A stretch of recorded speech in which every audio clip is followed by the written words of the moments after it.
इस ऑपरेशन झाड़ू के तहत आम आदमी पार्टी के बड़े नेताओं को गिरफ्तार किया जाएगा, गिरफ्तार किया जा रहा है। आने वाले समय में आम आदमी पार्टी के बैंक अकाउंट्स को सीज किया जाएगा। ईडी का वकील ऑलरेडी कोर्ट में यह बयान दे चुका है कि चुनाव के तुरंत बाद आम आदमी पार्टी के बैंक अकाउंट सीज किए जाएंगे। ये मैं अपनी मर्जी से नहीं बोल रहा। नेक्स्ट 9 न्यूज़ में आपका स्वागत है। मैं हूं आपके साथ अबरारुल हक़। दर्शकों, अरविंद केजरीवाल इस समय भारतीय जनता पार्टी के खिलाफ पूरी तरीके से मोर्चेबंदी करते हुए दिखाई दिए। आपको बता दें कि कई ऐसे मुद्दे हैं जिसको लेकर के भाजपा वर्सेस आप की लड़ाई जो है सड़कों पर आ गई। चाहे वो शराब आबकारी नीति वाला मामला हो या फिर इस समय स्वाति मालीवाल को लेकर जो राजनीतिक अदावत लगातार बढ़ती चली जा रही है, और इसको लेकर अब भारतीय जनता पार्टी ने भी बयानबाजी करना शुरू कर दिया है। अगर आज की ही बात करें तो मनोज तिवारी और भारतीय जनता पार्टी के कई नेताओं ने इस पूरे मामले पर अपने पक्ष को रखा है। मनोज तिवारी ने यहाँ तक कहा कि स्वाति मालीवाल के साथ जो घटना घटी वो अरविंद केजरीवाल के इशारों पर ही घटी है और इसमें कहीं न कहीं दोषी वो भी माने जाएंगे। अब ऐसे में सवाल ये उठता है कि आखिरकार 2024 के लोकसभा चुनाव के इस समय चलते हुए भी अब देख रहे हैं कि दोनों पार्टियां दिल्ली की राजनीति में किस तरीके से अपने दमखम को स्थापित करने के लिए लगातार जद्दोजहद करते हुए नजर आ रहे हैं और हर मोर्चे पर एक दूसरे के खिलाफ बयानबाजी भी कर रहे हैं। लेकिन इसका अंत क्या वाकई चुनाव ख़त्म होने के बाद होगा या फिर उससे पहले होगा? अगर स्वाति मालीवाल की बात करें हम तो इस पूरे मामले को लेकर के उनका कोर्ट में बयान भी दर्ज हुआ है। इसको लेकर जिस व्यक्ति पर आरोप लगाए गए हैं उनको गिरफ्तार भी किया गया, पूछताछ भी की गई है। तो जाहिर सी बात है कि ये मामला इस समय चर्चा का विषय बना हुआ है कि आखिरकार अरविंद केजरीवाल इस समय चुनाव को लेकर या फिर अन्य मुद्दों को लेकर जिस ढंग से भारतीय जनता पार्टी को आड़े हाथों ले रहे हैं, जाहिर सी बात है कि ये एक बड़ी राजनीतिक लड़ाई के जो है नज़रिए से भी देखा जा सकता है। इस पूरे मामले पर आइए आपको अरविंद केजरीवाल का पक्ष सुनाते हैं। और कई राज्यों के अंदर आम आदमी पार्टी बीजेपी के लिए कड़ी चुनौती हो सकती है।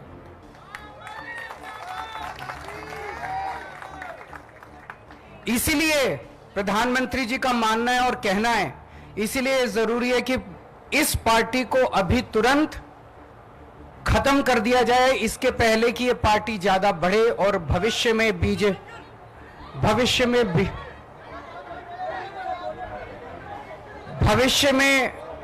बीजेपी के लिए चिंता मत करें, चिंता में वो सब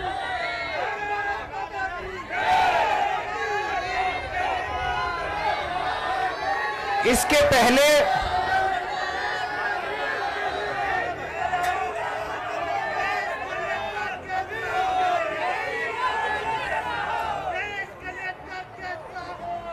पहले कि आम आदमी पार्टी बीजेपी के लिए चुनौती बने, बड़ी बने, उसको यहीं पे कुचल देना जरूरी है।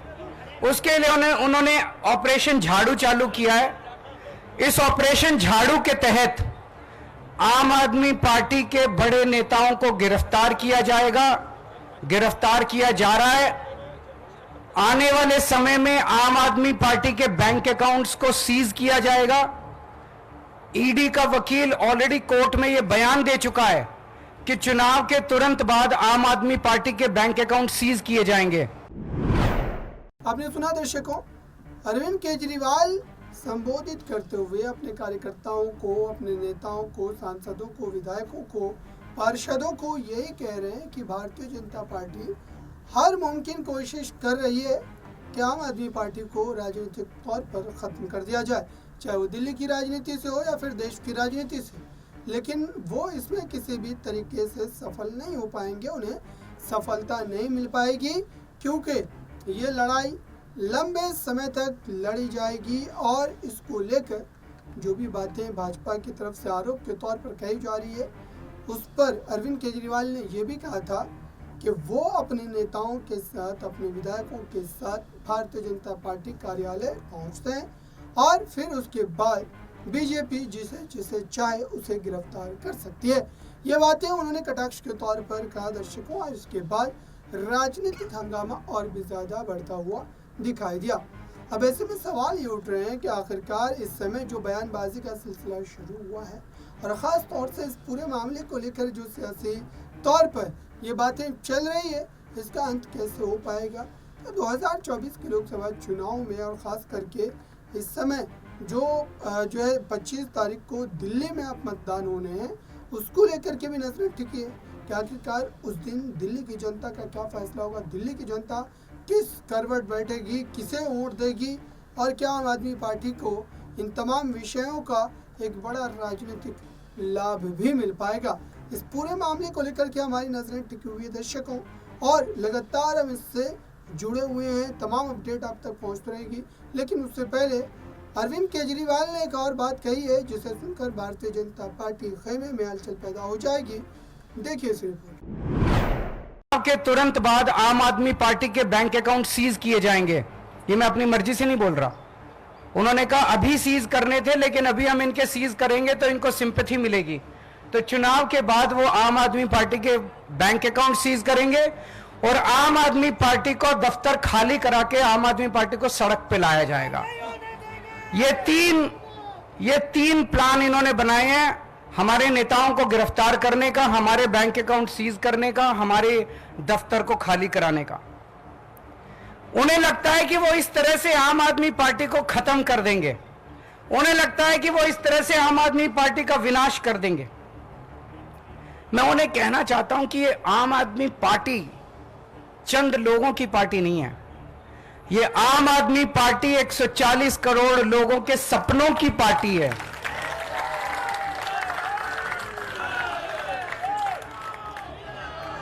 आम आदमी पार्टी कोई पार्टी नहीं है। जिस किस्म के काम हम लोगों ने दिल्ली और पंजाब में किए हैं, 75 साल के अंदर इस देश के लोगों ने ऐसे काम कभी नहीं देखे थे। ये विचारधारा, इस किस्म के काम कि सरकार ऐसे भी चल सकती है, सरकार इतनी ईमानदारी से भी चल सकती है, ये बात, ये विचारधारा देश के अंदर बड़ी तेजी से फैल रही है। और जो सपने सरकारों को लेके एक आम आदमी इस देश के अंदर देखा करता था, वो सपने अब लोगों को सच होते हुए नजर आ रहे हैं। ये हो सकता है। दिल्ली के अंदर, पंजाब के अंदर हमने सरकारी स्कूल ठीक करने चालू कर दिए, दिल्ली के अंदर सरकारी स्कूल शानदार कर दिए, गरीब बच्चों को अच्छी शिक्षा मिलने लगी। ये मोदी जी नहीं कर पा रहे, तो उन्होंने तय किया कि इनको रोको, इनको गिरफ्तार कर लो, मनीष सिसोदिया को गिरफ्तार कर लो, केजरीवाल को गिरफ्तार कर लो, इनके स्कूल बंद कर दो। हमने दिल्ली के अंदर, पंजाब के अंदर ढेरों मोहल्ला क्लिनिक खोल दिए, सरकारी अस्पताल ठीक कर दिए, लोगों के लिए फ्री इलाज का इंतजाम कर दिया। मोदी जी नहीं कर पा रहे, इन्होंने कहा केजरीवाल को गिरफ्तार करो, इनके अस्पताल बंद करो, इनके मोहल्ला क्लिनिक बंद करो। हमने दिल्ली में, पंजाब में बिजली मुफ्त कर दी, वो इनसे नहीं हो पा रही। जहां जहां इनकी सरकारें घाटे में चल रहे हैं, इनके पास पैसा ही नहीं है। हमने पैसा बचा बचा के, ईमानदारी से पैसा बचा बचा के बिजली फ्री कर दी। तो आपने देखा दर्शकों, क्या वाकई दिल्ली की राजनीति में अरविंद केजरीवाल इस पूरे मामले का राजनीतिक फायदा उठाने की कोशिश कर रहे हैं, उसमें कितना वो सफल हो पाएंगे? आपको क्या लगता है? कमेंट बॉक्स में जरूर बताइए। जुड़े रहें नेक्स्ट 9 न्यूज़ के साथ।